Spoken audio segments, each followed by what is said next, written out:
Karena kan hari ini kita bicara tentang batu pada saluran kencing. Jadi kita tidak fokus pada batu ginjal karena batu saluran kencing ini bisa saja terbentuk pada ginjal, bisa di saluran kencingnya yang kita sebut dengan ureter, eh, di kandung kemih, ya, di kandung kemihnya tempat menampung air kencing yang berasal dari ginjal. Bisa juga keluhannya muncul pada saat batunya keluar dari kandung kemih. Nah, gejala-gejalanya dari batu ginjal ini beragam loh.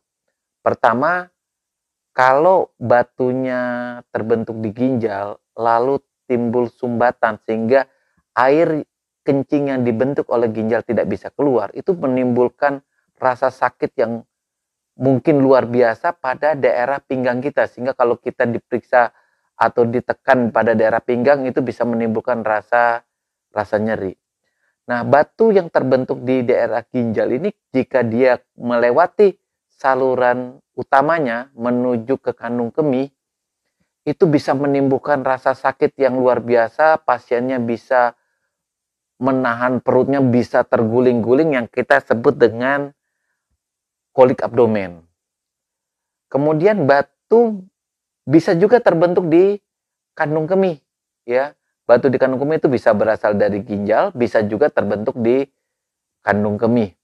Nah, kalau batu ginjal di dalam kandung kemih ini bisa menimbulkan luka pada saluran kencing, bisa juga batunya tidak bisa keluar sehingga bisa menyumbat daripada keluarnya air kencing kita. Sehingga penanganannya tergantung kondisi di mana ya. Jadi kalau batunya di daerah ginjal itu kalau dia sudah terjadi di sumbatan salurannya, terutama di atas dia tidak bisa turun ke kandung kemih, itu bisa menimbulkan hidronefrosis yang hebat atau kita sebut dengan hidronefrosis yang berat. Itu bisa menimbulkan kerusakan ginjal jika penanganannya terlambat.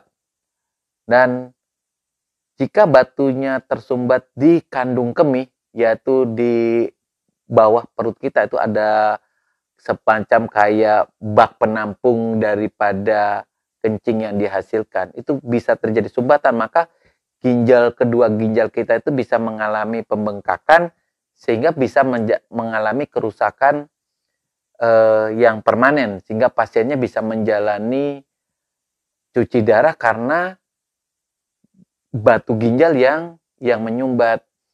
Sehingga teman-teman harus mengerti, kok bisa batu ginjal terbentuk di dalam saluran kencing? Biasanya pertama dalam bentuk kristal ya, ada kristal asam urat, ada kristal kalsium, ada juga batu yang dari tempat lain misalnya sistin sama stulpit ya. Tapi yang paling banyak itu adalah batu atau kristal kalsium dan kristal daripada asam urat. Jadi kalau kristal daripada asam urat itu terbentuk pada pasien yang kadar asam uratnya cukup tinggi. Sedangkan batu kalsium biasanya dari air minum yang kandungan kalsiumnya tinggi, apalagi juga mengkonsumsi makanan yang tinggi vitamin D, sehingga mudah terbentuk atau terbentuk daripada batu kalsium atau terbentuk juga batu daripada asam urat. Dan batu atau kristal yang ada di ginjal kita itu bisa terbentuk menjadi batu karena kondisi-kondisi tertentu, misalnya pasiennya mengalami dehidrasi sehingga pasiennya kurang minum, akhirnya kristal yang ada di dalam saluran kencing itu menjadi batu. Begitu juga kalau orang yang mengandung asam urat tinggi biasanya juga karena dehidrasi bisa terbentuk batu. Kebiasaan menahan buang air kecil juga bisa terjadi. Ya, pasien yang condong obesitas juga bisa terjadi. Sehingga bagaimana kita caranya mengatasinya adalah pertama konsumsi cairan yang cukup ya, minum yang cukup, jangan menahan buang air kecil, kemudian hindari mengkonsumsi makanan-makanan yang tinggi kandungan daripada asam uratnya.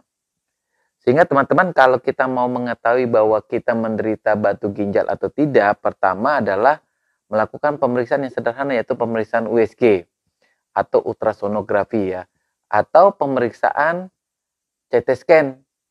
Karena apa? Kalau sampai timbulnya sumbatan atau yang membuat kita nggak bisa kencing sama sekali itu bisa mengakibatkan pembengkakan daripada ginjal yang disebut dengan hidronefrosis. Kalau kondisinya berat bisa terjadi kerusakan ginjal yang sifatnya irreversibel atau tidak bisa kembali. Sehingga pasiennya bisa menjalani hemodialisa. Intinya teman-teman untuk mencegah batu ginjal pertama hindari dehidrasi. Jadi kita harus mengkonsumsi air yang secukupnya. Yang kedua, jangan menahan buang air kecil. Jadi kalau menahan buang air kecil ya misalnya dalam kondisi tertentu jangan terlalu lama. Kemudian hindari makanan atau minuman yang condong membentuk keasaman urin kita tinggi. Misalnya apa? Minuman-minuman bersoda itu kalau bisa dihindari. Demikian rekan-rekan topik kita tentang batu pada saluran kencing.